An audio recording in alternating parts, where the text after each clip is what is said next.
नवोदय विद्यालय की वैकेंसी को लेकर के आपको पता चली गया होगा कि उन्होंने कैलेंडर जारी कर दिया है और उस कैलेंडर में उन्होंने बताया है कि हम 15 जुलाई से लेके 15 अगस्त के बीच में नोटिफिकेशन जारी कर देंगे और उन्होंने एग्जाम तिथि भी बता दिया। अब ऐसे में इंफॉर्मेशन अलग अलग सोशल मीडिया पे, अलग अलग यूट्यूब पे, अलग अलग अध्यापक अलग अलग के द्वारा बहुत सारी इंफॉर्मेशन है, कहीं ना कहीं बच्चा कंफ्यूज होता है। तो ऐसे में मैं आज से एक सीरीज भी स्टार्ट कर रहा हूँ हर एक एग्जाम को लेकर के A to Z इंफॉर्मेशन जो आपके लिए बेहद जरूरी है।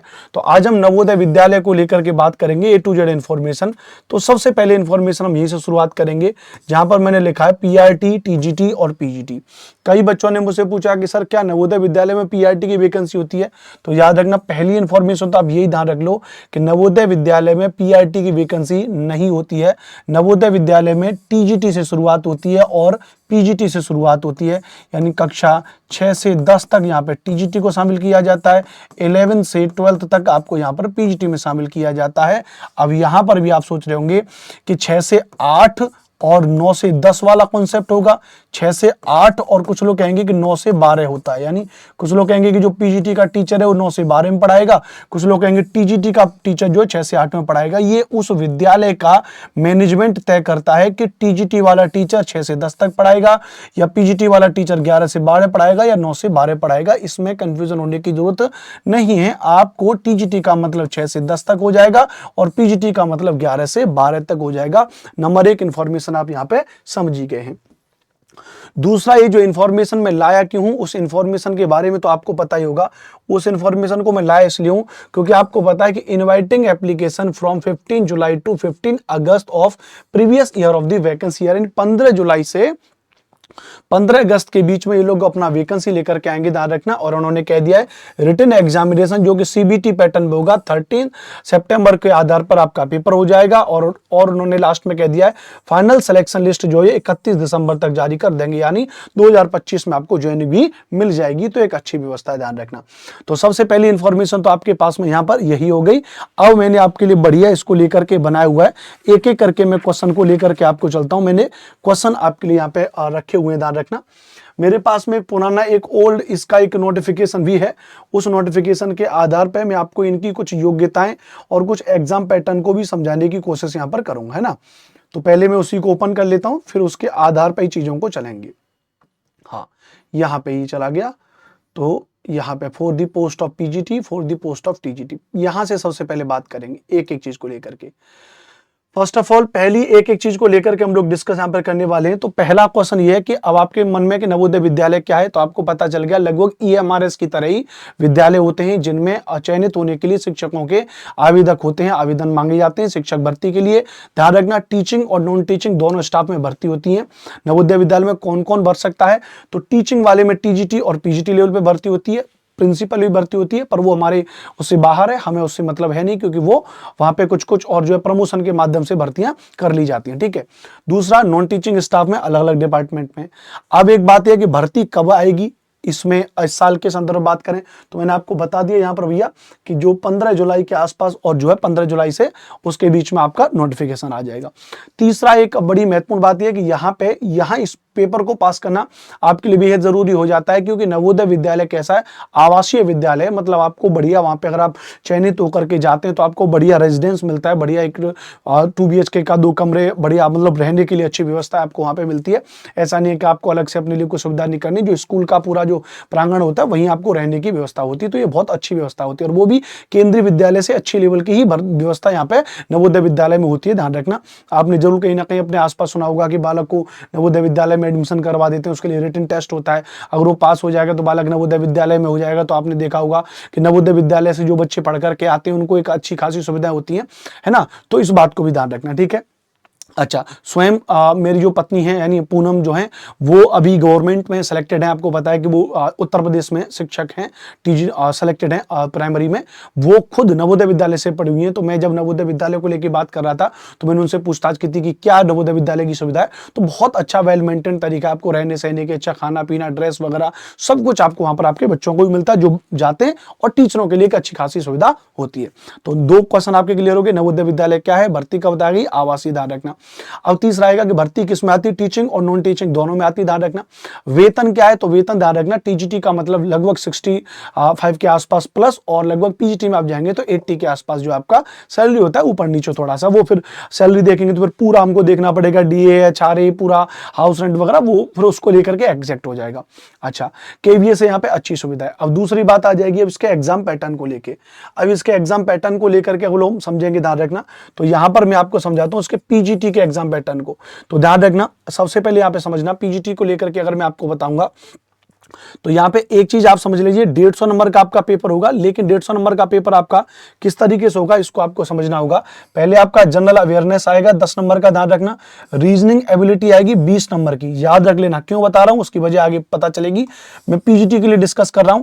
तीसरा knowledge of ICT teaching aptitude हो जाएगा 10 नंबर का, 10 नंबर का है ना। ये 4 पार्ट आपके कितने हो जाएंगे, 20 और 10 30 और 10 40 और 10 50, यानी 4 पार्ट आपके हो जाएंगे 50 नंबर के हो जाएंगे, प्लस डोमेन नॉलेज हो जाएगी, यानी जो आपका सब्जेक्ट है पीजीटी में जिस भी विषय से आपने मास्टर किया है वो आपका 80 नंबर का हो जाएगा। तो 80 और 50 130 नंबर का आपका पेपर होगा। जो आपका डोमेन नॉलेज है, subject specific syllabus as on NVC NVS website under recruitment heading understanding of critical creative teaching based question, experimental activity based pedagogy and case study based question, और NEP 2020, यानी आपको national education policy 2020 पढ़ना होगा, pedagogy के question पढ़ने पड़ेंगे। तो 80 में से अगर हम बात करेंगे लगभग मान के चलेंगे, जैसा और की अगर बात करेंगे तो 65 + 5 + 10 कुछ इस तरीके से विभाजन भी हो जाता है 5 नंबर में आपके, और जो है कि आपके एनईपी वगैरह से, नेशनल एजुकेशन पॉलिसी और पेडागोजी से आपके ये 15 नंबर के आसपास क्वेश्चन आपके उससे पूछ लिए जाते हैं, है ना। इस बात का वर्गीकरण थोड़ा समझ लेना, है ना। और 65 नंबर का आपका स्पेसिफिक सब्जेक्ट, ठीक है, कुछ इस तरीके से। और उसी तरह ईएमआरएस की तरह यहाँ पे उन्होंने और जो है बांट रखा होता है। दूसरा 20 नंबर का आपका लैंग्वेज होगा, यहाँ पे language competency test general English and general Hindi होती है, ध्यान रखना 10 नंबर की। और each subject this part is qualifying in nature 40%, अर्थात आपको यहाँ पर आप देखोगे तो 10 नंबर, यानी 4 नंबर आपको लाना केवल जरूरी है, मतलब केवल क्वालिफाइंग पेपर है, ध्यान रखना इसका नहीं जुड़ेगा। लेकिन ध्यान रखना यहाँ पर ये भी लिखा, part 1 to 5 of the candidate will not be evaluate if he she fails to attain qualifying marks in part 6। ये जो पार्ट 6 में आपका जो क्वालिफाइंग पेपर, अगर आप इसमें फेल होगे, ध्यान रखना, अगर आप क्वालिफाइंग पेपर में फेल होगे तो फिर आपका ऊपर का ये कुछ भी चेक नहीं होगा, इस बात को ध्यान रखना। तो यहाँ पे हिंदी और इंग्लिश में 4 नंबर लाना कोई बड़ी बात नहीं है, आप आसानी से लेकर के आ सकते हो। एक और फिर से आपको बता दे रहा हूं यहाँ पे क्या पैटर्न है। 10 नंबर का आपका जीके होगा, 10 नंबर की 20 नंबर की आपकी रीजनिंग होगी, 10 नंबर की कंप्यूटर से जुड़ी चीजें होंगी, 10 नंबर की आपकी टीचिंग एप्टीट्यूड होगा, 80 नंबर का आपका सब्जेक्ट होगा, यानी 130 नंबर पे आपकी मेरिट लगेगी। तो आपकी मेरिट कितने पे लगेगी, 130 नंबर पे लगेगी। ये आपका पीजीटी का, ध्यान रखना। कंफ्यूजन कहां क्रिएट होता है, कंफ्यूजन क्रिएट होता है, ध्यान रखना यहाँ पे टीजीटी में। जो बच्चे कभी कभी कंफ्यूज होते हैं, ध्यान रखना वो क्या है टीजीटी में, ध्यान रखना यहां पे टीजीटी में आपको थोड़ा सा यहाँ पे ये समझना पड़ेगा कि टीजीटी में क्या है, पार्ट 1 जनरल अवेयरनेस 10 नंबर का वहां भी था, यहाँ परिवर्तन है, यहाँ रीजनिंग एबिलिटी 10 नंबर की होती है। मैंने आपको मार्क करवाया था ना कि वहां पे जो है पीजीटी में रीजनिंग जो है 20 नंबर की आती है, लेकिन यहाँ पे 10 नंबर की होती है। नॉलेज ऑफ आईसीटी यहाँ पे 10 नंबर की होगी, बाकी सब होगा। और यानी जो कॉमन पेपर जो 1 से 4 तक वहां 50 नंबर का था, यहाँ 40 नंबर का हो जाएगा। 80 नंबर का आपका सब्जेक्ट हो जाएगा, सेम उसी तरीके से, जिसमें एनईपी से क्वेश्चन होंगे, ध्यान रखना, जिसमें पेडागोजी के क्वेश्चन होंगे। अगर फिजिकल एजुकेशन टीचर बन रहे हो तो आपको Khelo India and fit India program, Bharat की जितनी भी योजना है उनसे रिलेटेड आपको जानकारी होनी चाहिए, ये स्पेशली फिजिकल एजुकेशन टीचर के लिए। बाकी आपके लिए पेडागोजी और एनईपी से चीजें आपकी होनी चाहिए। तो 40 नंबर का कॉमन पेपर, 80 नंबर का आपका सब्जेक्ट। अब यहाँ पे 30 नंबर की आपकी लैंग्वेज आ जाएगी। क्या आ जाएगी अब आपके यहाँ पे 30 नंबर की लैंग्वेज आ जाएगी, ध्यान रखना। लेकिन जो 30 नंबर की लैंग्वेज आ जाएगी वहां पे एक लैंग्वेज आपकी बढ़ गया। कुछ लोग आपको यहाँ पे बता देते हैं कि भैया 30 नंबर में 15 और 15 का हो जाएगा, लेकिन ऐसा नहीं है। आप इसको पढ़िए, language competency general Hindi, general English and regional language, ध्यान रखना रीजनल लैंग्वेज क्या लिखा, 10 मार्क्स ईच सब्जेक्ट। यानी आपकी जैसे पीजीटी में तो आपकी 10 नंबर की हिंदी थी, पीजीटी में आपकी 10 नंबर की हिंदी थी, और पीजीटी में आपकी 10 नंबर की इंग्लिश थी। अब यहाँ पे ध्यान रखना, यहाँ पे 10 नंबर की एक आपकी रीजनल लैंग्वेज भी है, आपकी एक रीजनल लैंग्वेज भी है। तो इस तरीके से यहाँ पर भी 40% आपका क्वालिफाइंग मार्क्स है, यानी 4 4 4 यानी 12 नंबर आपको लाना यहाँ पर भी जरूरी है, ना कि 15-15 का क्वालिफिकेशन, बिल्कुल भी ऐसा नहीं है। यहाँ पर एक रीजनल लैंग्वेज भी है। रीजनल लैंग्वेज के ऊपर आप देखेंगे थोड़ा सा स्टार भी लगा हुआ है, नीचे आपको लिस्ट प्रोवाइड की गई है। Student in Jawahar Navodaya Vidyalaya are taught through the medium of following mother tongue regional language up to class, और जो है कि 8 तक। तो अब कौन सी रीजनल लैंग्वेज होनी चाहिए, इसमें से कोई भी आप रीजनल लैंग्वेज हो, असमीज हो, बंगाली हो, गुजराती हो, हिंदी हो, कन्नड़ हो, मलयालम हो या मणिपुरी हो, मराठी हो, बोडो हो, नेपाली, ओडिया, पंजाबी, तमिल, तेलुगु, उर्दू, गारो, खासी, मिजो और इंग्लिश, इनमें से कोई भी आप जो अपनी क्या ले सकते हैं भैया, रीजनल लैंग्वेज का चयन आप कर सकते हैं। तो ये आपके लिए एक सिलेबस था, ये आपके लिए एक जानकारी थी जिसके बारे में मैंने आपको बता दिया। बाकी पूरी की पूरी आप देख रहे हैं हाउ टू अप्लाई, कैसे अप्लाई करते हैं, पोस्ट में क्या एप्लीकेशन फीस कितनी जमा होगी, ध्यान रखना। पीजीटी का फॉर्म अगर आप भरोगे तो लगभग 1800 रुपए फीस जमा होती है। टीजीटी का जो 1500, ये ओल्ड है, हो सकता है नए रिक्रूटमेंट रूल के हिसाब से बदलती रहेगी, तो इसको लेकर के आप ये नहीं कहना कि अनुपम सर ने बताया था 1500-1800 रुपए, ये बदल सकती भी है। तो अब नया रिक्रूटमेंट जो आएगा, नोटिफिकेशन जब आएगा, उसमें कितनी है उसके आधार पर चीजों को वहां पे बात कर ली जाती है, ध्यान रखना, ठीक है। चलिए, ये लास्ट वाला जब जुलाई 2022 में जब फॉर्म निकले थे, तो वो वाला आपका जुलाई 2022 के आधार पे, ठीक है। तो पीजीटी का सिलेबस मैंने आपको बता दिया, टीजीटी का मैंने आपको सिलेबस बता दिया। जो प्रमोशन के माध्यम से ज्यादातर पोस्ट ऑफ दी प्रिंसिपल के लिए, तो प्रिंसिपल के लिए रीजनिंग 10 नंबर की, जनरल अवेयरनेस 20 नंबर का, लैंग्वेज आपकी जनरल हिंदी और जनरल इंग्लिश आपकी 20 नंबर की, यहाँ पे एकेडमिक एंड रेजिडेंशियल एस्पेक्ट वो 50 नंबर का, एडमिनिस्ट्रेशन एंड फाइनेंस उनसे लेकर के 50 नंबर का, तो 150 नंबर का होता है। तो प्रिंसिपल को लेकर के तो बहुत ज्यादा कंपटीशन आप होता ही नहीं है, तो इस चीज को एक तो हटा देते हैं, ठीक है। चलिए, 40% आपका क्वालिफाइंग होता है। तो ये पूरी की पूरी इंफॉर्मेशन अब आके मैंने आपको बताई। मोड ऑफ सिलेक्शन कैसे होता है पेपर, तो candidate will be shortlist on the basis of their performance in computer based test, ध्यान रखना। ऑनलाइन टेस्ट होगा, सीबीटी बेस्ड टेस्ट होगा, तो यहाँ पे थोड़ा सा आपको प्रैक्टिस करने की बेहद जरूरत है, ध्यान रखना।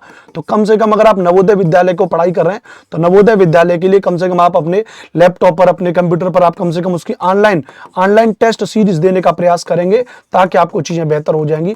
हमारे प्लेटफॉर्म टेक्स्ट बुक पे, हमारी टेक्स्ट बुक की हमारी वेबसाइट है, आप टेक्स्ट बुक की वेबसाइट पे देखोगे तो आपको बहुत सारे नवोदय विद्यालय के प्रीवियस ईयर के पेपर पर आधारित आपको टेस्ट सीरीज मिल जाएंगी। तो आप वहां से जाकर के हमारी वेबसाइट टेक्स्ट बुक पे आप ज्वाइन भी कर सकते हो, ठीक है। तो इस बात को ध्यान रखना। अच्छा, in case candidate applying for the post of TGT a valid CTET certificate issued on or before the last date of application is essential. यहां पर मैं आपको कई बार बता चुका हूं, बच्चे कहते हैं कि क्या अपीयरिंग वालों को मौका मिलेगा, नहीं, अपील वालों को मौका नहीं मिलेगा, ध्यान रखना। सीटेट कंप्लीट क्वालिफाइंग जिसका होगा उन्हीं को यहां पर क्या मिलेगा भैया, मौका मिलेगा। इस बात को याद रखना, इस बात को समझ लेना, ठीक है। चलिए, तो बस ये आपके लिए मैंने आपको पूरी की इंफॉर्मेशन मैंने आपको बता दी, सारी की सारी चीजें क्या ध्यान रखना है ना। इसके अलावा कुछ भी और मुझे नहीं लगता कि एक्स्ट्रा चीजें कुछ भी चाहिए। जो एक अलग से रिजर्वेशन होता है, वो रिजर्वेशन आयु में सबको मिलेगा ही मिलेगा, ध्यान रखना, ठीक है।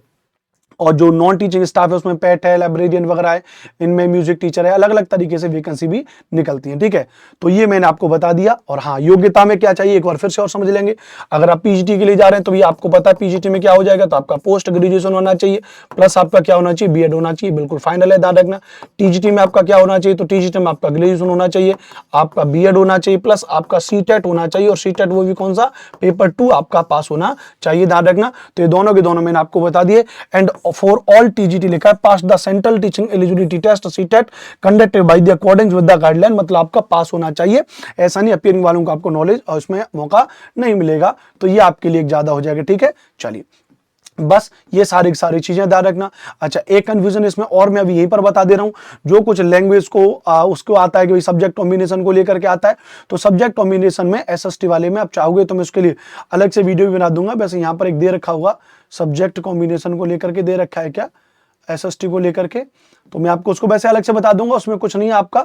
और कोई भी 2 सब्जेक्ट होना चाहिए और उनको आपको पढ़ा होना चाहिए, ठीक है। चलिए, सोशल स्टडीज को लेकर मैं अलग से उसको वीडियो को आपको बना दूंगा। तो बस ये आज की एक इन्फॉर्मेशन थी जिसके बारे में आपको, मुझे लगता है A to Z इन्फॉर्मेशन मैंने इसके बारे में आपको बता दी। नवोदय विद्यालय क्या है, कैसे भर्ती होती है, कब भर्ती होती है, कितने से कितने तक परीक्षाएं होती हैं, परीक्षाओं का पैटर्न क्या है उसके बारे में बता दिया, परीक्षाओं की भर्ती कब होती है, हाल फिलहाल में भर्ती कब होगी, लास्ट भर्ती कब होगी, सन 2022 में हुई थी भर्ती, जहां पे लगभग 2200 के आसपास, 2100-2200 के आसपास पूरे पद थे, ध्यान रखना, जिसमें नॉर्थ रीजन को मिला के और वैसे भी मिला करके टीचिंग वाले स्टाफ में टीजीटी पीजीटी में 2200 के आसपास वैकेंसी थी। पूरी की पूरी मैंने आपको बता दी यहाँ पे, ठीक है भैया। 2022 में भर्ती निकली थी, टीचिंग नॉन टीचिंग, केवीएस अच्छी सुविधा है, परीक्षा पैटर्न, वेतन क्या है, आवासीय भर्ती कब आती है, नवोदय विद्यालय क्या है, इसके बारे में मैंने बता दिया। कुछ कॉन्ट्रेक्चुअल बेस भी में भर्ती निकलती है, ये जो मैंने पैटर्न बताया परमानेंट वैकेंसी का होता है। इसके अलावा कुछ कॉन्ट्रैक्ट बेस को संविदा पे भर्ती निकलती है, तो उनको लेकर के तो जिस भी विद्यालय से, मतलब अलग अलग विद्यालय अलग अलग रीजन है, जैसे अभी एक पुणे रीजन से और जो है कि कॉन्ट्रैक्ट बेस्ड भर्ती आई थी, आपको पता होगा। तो इस तरीके तो उनके अपने नियमन कानून होते हैं, तो उनको अलग तरीके से चीजों को समझना होगा। आयु क्या हो जानी चाहिए, टीजीटी के लिए आयु 35 वर्ष हो जानी चाहिए, अधिकतम आयु, ध्यान रखना, शायद ये मैंने नहीं बताया। तो टीजीटी के लिए अधिकतम आयु क्या हो जाएगी भैया, 35 ईयर्स हो जाएगी, ध्यान रखना। और पीजीटी के लिए जो अधिकतम आयु हो जाएगी वो 40 ईयर्स हो जाएगी, अधिकतम आयु है। इनको भी थोड़ा सा आप यहाँ पे समझ लेना। इसमें ओबीसी के लिए 3 साल का आरक्षण है, मतलब आयु में, और फिजिकल हैंडीकैप एससी और एसटी के लिए 5 साल का आरक्षण है। ये बात मैंने आपको बता दी, ठीक है। अच्छा, तैयारी कैसे करें, तैयारी के लिए आपका जो सिलेबस है टीजीटी और पीजीटी के सिलेबस को पढ़िए, एनसीईआरटी बेस्ड जो आपका पूरा का पूरा सिलेबस बनता है, ध्यान रखना, और उनके तरीके से चीजों को आपको पढ़िए। बहुत अच्छी व्यवस्था ये है कि अगर आप 9th 10th 11th 12th में टीजीटी पीजीटी में कहीं पर भी है, तो 9th 10th बेस्ड के अगर बच्चों को ट्यूशन पढ़ा सकते हैं, उनकी जो एकेडमिक बुक्स हैं उनको थोड़ा सा पढ़ लीजिए। 11th 12th की एकेडमिक बुक्स जो है एनसीईआरटी की, उनको आप पढ़िए, सब्जेक्ट की, ग्रेजुएशन की, पोस्ट ग्रेजुएशन की आपकी जो बुक्स हैं उन्हीं को पढ़िए, कुछ को और अलग से कहीं से भी पढ़ने की जरूरत नहीं है। तो बस ये एक इन्फॉर्मेटिव वीडियो थी जो मैंने आपको बनाई हुई है। आई होप आपको ये जानकारी अच्छी लगी होगी। इसके बाद हम आपसे नेक्स्ट वीडियो मुलाकात करेंगे। इन्फॉर्मेशन अच्छी लगी होगी तो चैनल को सब्सक्राइब जरूर करिएगा। Thank you very much. जय हिंद, जय भारत। मेरा नाम अनुपम भारद्वाज है। एसएसटी बाई अनुपम सर के नाम से आप मेरी सारी क्लासेस फ्री में सर्च कर सकते हैं यूट्यूब पे, जहां पर मैं नवोदय विद्यालय टीजीटी एसएसटी के लिए बिल्कुल फ्री में पढ़ा रहा हूं। तो जरूर सर्च करें यूट्यूब पे SST by Anupam sir. Thank you very much. जय हिंद, जय भारत।